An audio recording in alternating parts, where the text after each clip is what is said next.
3. Assalamualaikum warahmatullahi wabarakatuh. Waalaikumsalam warahmatullahi wabarakatuh. Selamat siang Bu Dari. Selamat siang Bu Umi. Selamat siang Bu Dian. Alhamdulillah hari ini kita dikasih waktu untuk pasca observasi, di mana percakapan pasca observasi itu sendiri bertujuan untuk mengevaluasi hasil praktik pembelajaran yang sudah dilaksanakan oleh Bu Dian. Dan hadir juga PP saya yaitu Bu Nani Wiyasuti. Selamat siang ya Bu Nani. Bagaimana kabarnya Bu? Alhamdulillah Bu Umi sehat-sehat. Alhamdulillah. Semoga kita semua diberi kesehatan Ibu. Amin. Amin. Terima kasih Bu. Boleh kita mulai untuk pasca observasinya Bu? Monggo. Lanjut Ya, Bu. selamat siang Bu. Ya. Siap, Bu. Baiklah, mari kita mulai percakapan pasca observasi siang hari ini. Yaitu dalam percakapan pasca observasi ini ada beberapa pertanyaan yang ingin saya tanyakan kepada Ibu Dia. Yang pertama, saya ingin menanyakan bagaimana perasaan Ibu Dia ketika melakukan observasi. Alhamdulillah perasaan saya senang ya. Tapi kalau belajar itu ketika saya bisa melihat anak-anak itu bisa berrelaksasi dan saya merasakan senang. Senang ketika jenengan ya ada saya di dalam itu perasaan jenengan biasa aja atau gimana? Biasa aja. Biasa aja. Alhamdulillah ya Bu, perasaannya senang ya Bu. Alhamdulillah Bu Dia semua dapat berjalan lancar. Oh iya Bu Dia, untuk saya ingin Bu Dia coba menceritakan kembali pengembangan dan tahapan dan langkah-langkah pembelajaran yang sudah Bu Dia laksanakan kemarin itu apa saja? Untuk pengembangan dan tahap-tahapnya seperti apa? Adapun pengembangan dari aspek-aspek yang saya kembangkan itu diantaranya yaitu aspek sosial anak-anak, di mana kita memperkenalkan untuk di life skill-nya ya, untuk berperan sebagai penjual dan pembeli, sehingga mereka mengetahui bagaimana aktivitas jual beli, pengenalan uang, pengenalan barang-barang, bagaimana berkomunikasi dengan cara bertransaksi. Dan adapun pembelajaran yang saya gunakan yaitu project based learning dengan menggunakan bahan-bahan spot seperti kardus-kardus bekas, botol bekas, dan juga kue telur dan lain-lain. Dan saya pun ada tahapan-tahapan yang saya lakukan, yaitu seperti biasa ada tahap pembukaan, tahap awal, lalu ada tahap inti, kegiatan intinya yang anak bermain itu, dan kemudian ada refleksi.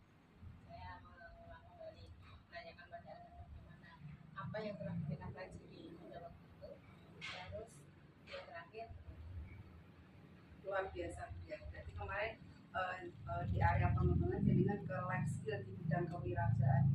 Jadi anak-anak berperan sebagai penjual dan pembeli secara bergantian. Kemarin saya lihat tuh luar biasa antusias anak-anak ya Bu ya, karena mereka itu bertransaksi secara langsung baik secara penjual atau tapi pembeli. ternyata setelah kegiatan selesai sudah penutupan kan mereka belum mau berhenti. Setelah tidak ada kegiatan syuting dan pengawasan itu malah mereka lebih antusias lagi, jadi lebih leluasa.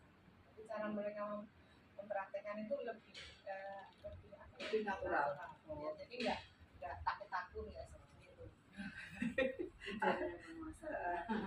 Alhamdulillah luar biasa Bu ya. Kemarin saya lihat juga antusiasnya luar biasa, walaupun agak takut tapi sudah luar biasa. Mereka sudah belajar tentang kewirausahaan sejak dini Bu ya. Untuk selanjutnya Bu ya, dari area pengembangan yang sudah Bu ya laksanakan, kira-kira sudah berhasil atau tidak? Kalau menurut saya sudah lumayan, tapi belum maksimal secara keseluruhan. Mungkin masih ada yang perlu diperbaiki atau mungkin masih perlu pengulangan beberapa kali untuk anak kegiatan tersebut. Jadi anak-anak akan lebih bisa mengembangkan kemampuannya di bidang kewirausahaan tersebut. Oke. Walaupun masih ada beberapa anak yang belum fokus juga ya Bu ya. Itu ya permasalahan yang lumrah ya di PAUD ya, karena memang moodnya anak itu memang tergantung kondisi dan situasi kita di rumah juga. Tergantung sama guru juga gitu. Kalau fokus anak itu lebih sering ke bagaimana penguasaan diri pada anak. Dan mungkin di situ saya masih kurang dalam penguasaan diri. Jadi anak-anak masih kurang fokus, mungkin dalam melihat video pun videonya kurang keras atau pendeknya terlalu kecil, mungkin seperti itu. Jadi kedepannya mungkin bisa. Oke, luar biasa ya. Nah, untuk mengatasi kendala-kendala tersebut, apa yang kira-kira dia lakukan? Ya mungkin saya itu mungkin kedepannya saya akan lebih prepare untuk mempersiapkan apa yang akan saya ajarkan, baik medianya maupun metodenya seperti apa. Jadi anak akan lebih fokus, akan lebih bisa berpuasa dengan apa ekspresi mereka. Berarti lebih prepare lagi ya Bu ya, ya maksimal bisa yang dicapai. Terus selanjutnya Bu Dia, dari yang sudah Bu Dia jelaskan tadi, ada tantangan atau strategi yang sudah dilakukan. Kira-kira kedepannya ingin mengembangkan apa yang ada dalam potensi? Ya saya harapkan dengan setiap potensi saya itu sebenarnya belum maksimal gitu. Mungkin kalau ada kolaborasi dengan guru atau kepala sekolah, kita diskusi bagaimana cara metode pembelajaran dan lain-lain supaya mungkin saya harapkannya kedepannya akan lebih bisa memberikan pembelajaran yang maksimal. Berarti harus ada kolaborasi antara teman sejawat sama kepala sekolah gitu. Nah, kira-kira dari sharing itu tadi tujuan apa yang ingin Bu Dia capai? Saya berharap tujuannya untuk adanya komunikasi yang baik dengan sesama baik dengan guru, kepala sekolah ataupun dengan wali murid itu pun mudah-mudahan kedepannya itu apa ya bisa ada komunikasi untuk pengembangan pembelajaran dengan sebaik-baiknya. Berarti harus ada komunikasi aktif ya antara kepala sekolah dan guru. Nah, dari kegiatan atau rencana yang ingin Ibu Dia lakukan, adakah tolak ukur dari tujuan aktivitas pengembangan yang sudah Bu Dia sampaikan? Kalau untuk saya yaitu modul yang pembelajaran yang diferensiasi tentunya harus beradaptasi dengan karakter siswa maupun karakteristik dari sekolah kita sendiri. Iya, luar biasa. Kemarin juga saya juga sudah lihat kemarin itu pembelajaran berdiferensi juga tercapai. Kemarin anak-anak sudah dikelompokkan 3 kelompok dari area visual, kinestetik, audio sesuai dengan pembelajaran kebutuhan murid ya. Jadi anak-anak bisa memilih kegiatan sesuai dengan kemampuan atau kebutuhan murid tersebut. Luar biasa, kemarin saya juga melihat antusias anak-anak juga luar biasa sekali. Nah, dari kegiatan yang sudah Bu Dia rencanakan tadi, kira-kira dukungan seperti apa yang Bu Dia butuhkan? Dukungan dari semua pihak yang bersangkutan, terutama dari kepala sekolah, teman sejawat maupun dari wali murid. Wali murid itu sangat penting, soalnya tanpa dukungan mereka pun pelaksanaan pembelajaran kita tidak akan maksimal. Betul sekali Bu Dia. Karena kita itu harus berkolaborasi dengan wali murid ya, karena memang kita di sekolah itu waktunya terbatas. Kalau di rumah kan mungkin waktunya lebih banyak dengan wali murid. Memang kita itu harus kolaborasi dengan wali murid, antara guru dan orang tua harus saling ada interaksi bersama. Kemudian untuk kira-kira kapan Bu Dia akan melakukan praktik baik tersebut?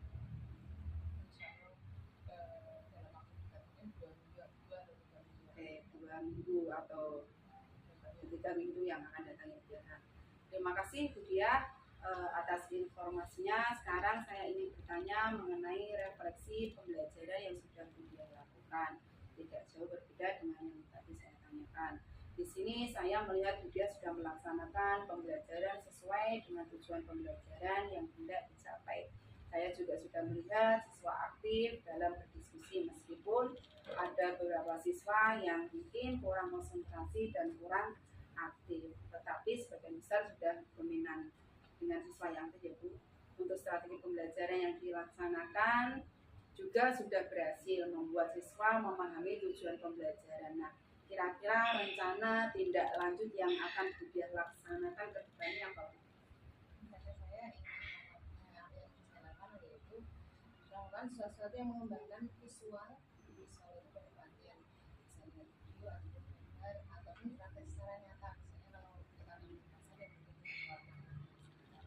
atau kalau kita prakteknya jadi pengelolaan anak atau misalnya bermain peran. Jadi bermain peran itu anak-anak kita kenalkan dulu ada watak-watak seperti apa. Jadi mereka untuk mengamati peran-peran orang untuk memerankan sesuatu mereka membutuhkan big. Jadi mungkin mereka harus lihat dulu, oh kalau penjual seperti ini, ada kalau seperti itu.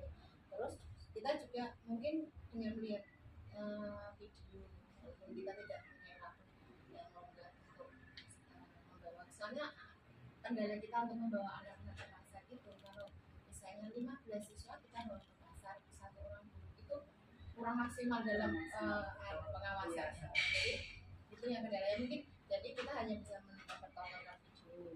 Oh ini video jual-jual seperti itu. Terus saya juga akan lebih melibatkan dalam artian anak-anak itu bisa lebih apa ibu leluasa dalam belajar mereka secara langsung. Jadi kontekstual. Iya, kontekstual. jadi bukan sekedar Jadi melihat secara langsung ya, masih jual Kontekstual. ya belajar jual beli itu seperti apa. Cuma kendalanya memang di apa di dulunya ya, karena dari satu guru mau cover 15 anak itu kalau untuk ke pasar mungkin kalau untuk ke museum atau itu masih bisa gitu. Tapi kalau untuk ke pasar itu pengawasannya kayaknya kalau satu jadi memang butuh kolaborasi dengan guru yang Mungkin lain. orang tua, anak itu belajar orang tuanya, kemudian anak suruh cerita. saya dapatnya kemarin juga sempat Pengalaman. seperti itu. Jadi tapi kalau dengan orang tua kita tidak bisa langsung menilai mereka, oh ternyata anaknya seperti ini mendengarkan ceritanya. Tapi kalau Anaknya suruh cerita. Karena kemarin pengalaman belanja di pasar kalau kita lihat langsung kan anak itu kita bisa, oh ternyata komunikasi dia sama penjualnya bisa bagus, bisa lancar. Terus ketika dia melihat uang, oh dia udah ternyata ini kita bisa langsung menilai. Tapi kalau batasan waktu ini. cerita itu ada anak yang bisa menceritakan jelas. Kemarin waktu bermain peran juga luar biasa ya. Kemarin sampai ada yang beli sampai 2 keranjang juga. Karena mereka benar-benar sudah menikmati prosesnya dan sudah benar-benar memang nyaman ketika pembelajaran, ketika bermain peran jadi penjual dan pembeli. Luar biasa Bu Tia. Oke, terima kasih Bu Tia atas waktunya. Maaf menunggu waktunya. Selamat melanjutkan untuk aktivitas selanjutnya. Assalamualaikum warahmatullahi wabarakatuh.